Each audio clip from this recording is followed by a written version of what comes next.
In the golden courts of the Tang Dynasty, a time of poets, scholars, and towering elegance, there existed a side of China that wasn't written in calligraphy but in screams. Underneath the surface of this celebrated era was a justice system that believed in performance, where execution became ritual and agony became a lesson. And for those who dared to challenge the throne, no death was more feared than the cauldron. Boiling in oil wasn't merely punishment. It was a public statement, one that could be smelled before it was seen. The scent of heated fat and scorched flesh filled execution grounds. Long before the first cry echoed, for the Tang rulers, rebellion, heresy, or even whispering against the emperor was met not with swift steel, but with slow oil. The cauldrons themselves were monstrous. Forged from thick black iron and reinforced with bronze rings, they stood taller than a man. Some reports describe them holding hundreds of liters of oil, animal fat, and even resin for extra viscosity, the kind of liquid that clung to skin and cooked it slowly. Fires were fed beneath them for hours until the oil bubbled in thick, slow swells. It was not a punishment created in haste. It was carefully engineered pain. Chinese historical records, including the Old Book of Tang, describe the practice in chilling detail. Prisoners were often lowered slowly, not dropped, starting with their feet. The heat would first cause blistering, then the skin would peel, the muscle contract, and eventually nerve endings would misfire in waves of unbearable shock, all while the crowd looked on in silence. Some were bound with iron shackles that sizzled as they touched the oil. Others were gagged, not to prevent speech, but to silence the truth. Their suffering wasn't supposed to evoke sympathy. It was supposed to inspire fear. One of the most infamous examples involved a Buddhist monk named Fashun, accused of inciting spiritual rebellion during the reign of Emperor Xuanzong. He had gathered followers, preached against imperial interference in religious matters, and allegedly denounced the empress herself. The court declared him a traitor. He was brought to Chang'an, the capital, where the punishment was always made an example, in front of scholars, soldiers, and civilians alike. Fashun was chained upright, and the cauldron was placed before him. He was made to watch it heat. Historical letters describe him collapsing once from the fumes alone before he was revived just to experience the pain awake. His legs were lowered first, slowly, by a crank system. Witnesses say the air filled with the scent of boiling meat. He did not die quickly. What made this punishment uniquely terrifying was the slow inevitability. It wasn't instant. It was deliberate. Every inch of the descent felt like time mocking the prisoner. Some begged to be pushed all at once, preferring instant death to prolonged agony. But the state refused. Mercy wasn't part of the theater. There were even ranks of punishment. High-born nobles might only be partially submerged, left to suffer with half their bodies destroyed. Rebels, on the other hand, were submerged completely. Heads last. Always last. Boiling wasn't exclusive to monks or militants. There's a case from 724 AD involving a scholar named Lu Yun, who had anonymously written political satire accusing the court of corruption. When he was discovered, they didn't execute him in secret. They held his boiling in the central courtyard of the Palace of Supreme Harmony. It has written that he was kept alive long enough to confess names of his conspirators, whether true or not. He gave 15 names. 12 of them followed him into the cauldron within a month. This wasn't just torture. This was strategy. Pain as policy. The oil itself wasn't clean. In some executions, the same vat was used multiple times. That meant flesh, bone, blood, and ash lingered between punishments. The liquid became thick, more like tar. The goal wasn't sanitation. It was symbolism. The victims dissolved into each other, lost their identities, and became warnings. What better way to kill a man and erase his legacy than to melt him into silence, occasionally? State artists or calligraphers would be ordered to attend and document these deaths, not with ink and parchment, but with memory. They were to remember the screams, the gestures, the way the flesh split when it hit the oil. Some of their recorded scrolls are still preserved in temple vaults and provincial archives.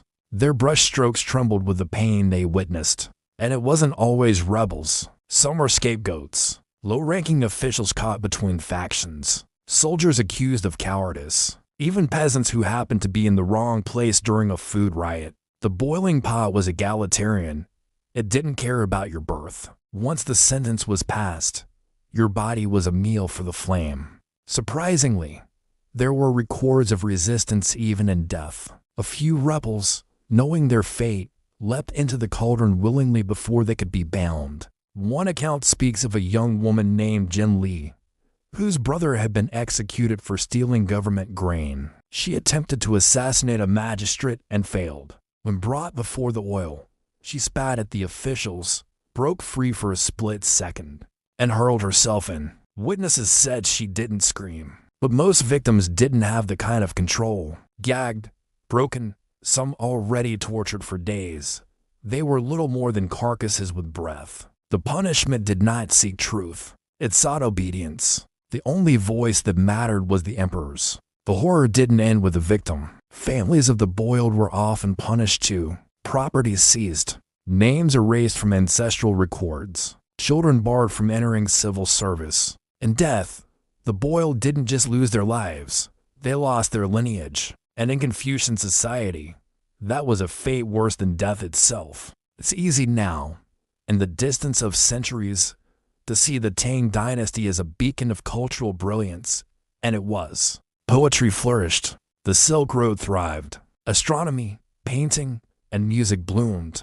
But in the same courts where poems were recited, cauldrons were lit. Because beneath the elegance was a fire that never went out, a fire fed by oil, flesh, and fear. This was not myth. This was not exaggeration. This was the state staring into your soul and whispering, "Step out of line, and we will boil the rebellion from your bones." Welcome to Torture's Room, where history doesn't whisper, it screams. As the Tang Dynasty's power reached its peak, so did its mechanisms for control. Boiling oil wasn't simply a punishment. It was ritualized dominance, reinforced by bureaucracy. Local governors were instructed on how to set up the execution site, how far the crowd should stand, which guards should fan the flames, and even how long the event should last for optimal effectiveness. There's one preserved directive found in the Imperial Archives of Luoyang, translated by modern historians, which reads, "The sound of boiling shall echo with the voices of disobedience, and where there is one scream, 1,000 silences shall follow." It was a doctrine of fear economy. Scare one and you control 10,000. One of the darkest tales came during the Lushan Rebellion, a massive uprising in the 750s that nearly toppled the Tang court. After a key rebel fortress was reclaimed, officials rounded up over 200 surviving rebels. But instead of killing them with swords, a massive cauldron was constructed in the center of the city. It took 2 days to heat, and executions were carried out one by one, all 200, over the course of a week. By the end, the cauldron was no longer just a vessel. It was a grave, a monument of dissolved men. Witnesses said the smell never left the square, and those who lived nearby moved for good. It became known as the Pot of Shadows, and no homes were ever built there again. The psychological aspect of this torture cannot be understated. Before their execution, victims were often forced to watch others go before them, sometimes their own family members. A son would see his father dip first. A wife would hear her husband scream until his voice cracked and vanished. It was generational collapse, cooked alive under imperial order. And yet, despite the brutality, the Tang court never hid this from its people. In fact, it recorded everything.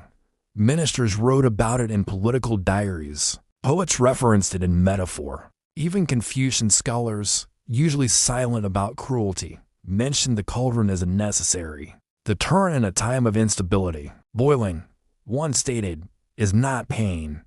It is clarity. It removes the clouded mind with heat. But not all agreed. There are secret records, writings by anonymous monks and hidden dissenters that question the morality of the punishment. One wrote, "If the emperor boils his enemies, then the heavens shall boil the emperor. Fire answers fire, even in silence. By the final century of Tang rule, as the dynasty weakened and fractured, the use of boiling began to fade. The costs were high.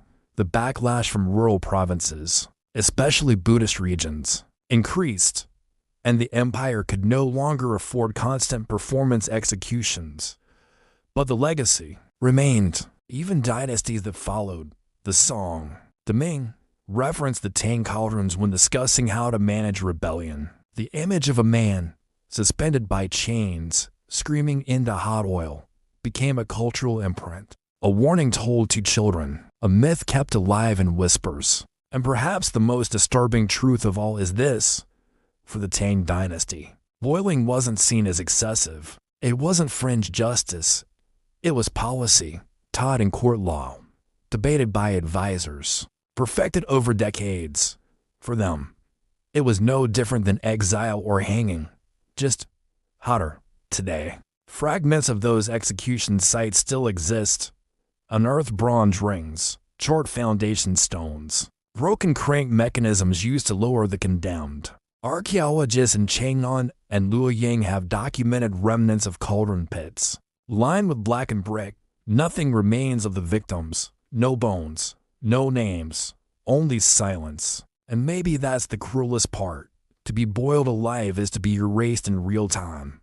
Your skin bubbles away, your muscles collapse inward, your bones soften, then shatter. Your voice never finishes its final scream. And when it's over, there's no body to bury, no grave to mourn, just steam. The Tang Dynasty, the dynasty of art, of culture, of diplomacy, left behind poetry that still sings, scrolls that still shine, cities whose architecture shapes the modern world. But beneath the beauty lies the boiling oil, the unspoken fire, the cauldrons they tried to forget. But we don't forget, because Torture's Room remembers what the empire buried. Here, we tell the truth that burned beneath the silk, the stories that weren't carved in jade but etched in flame. This was the boiling justice of the Tang Dynasty, and this was just one of many.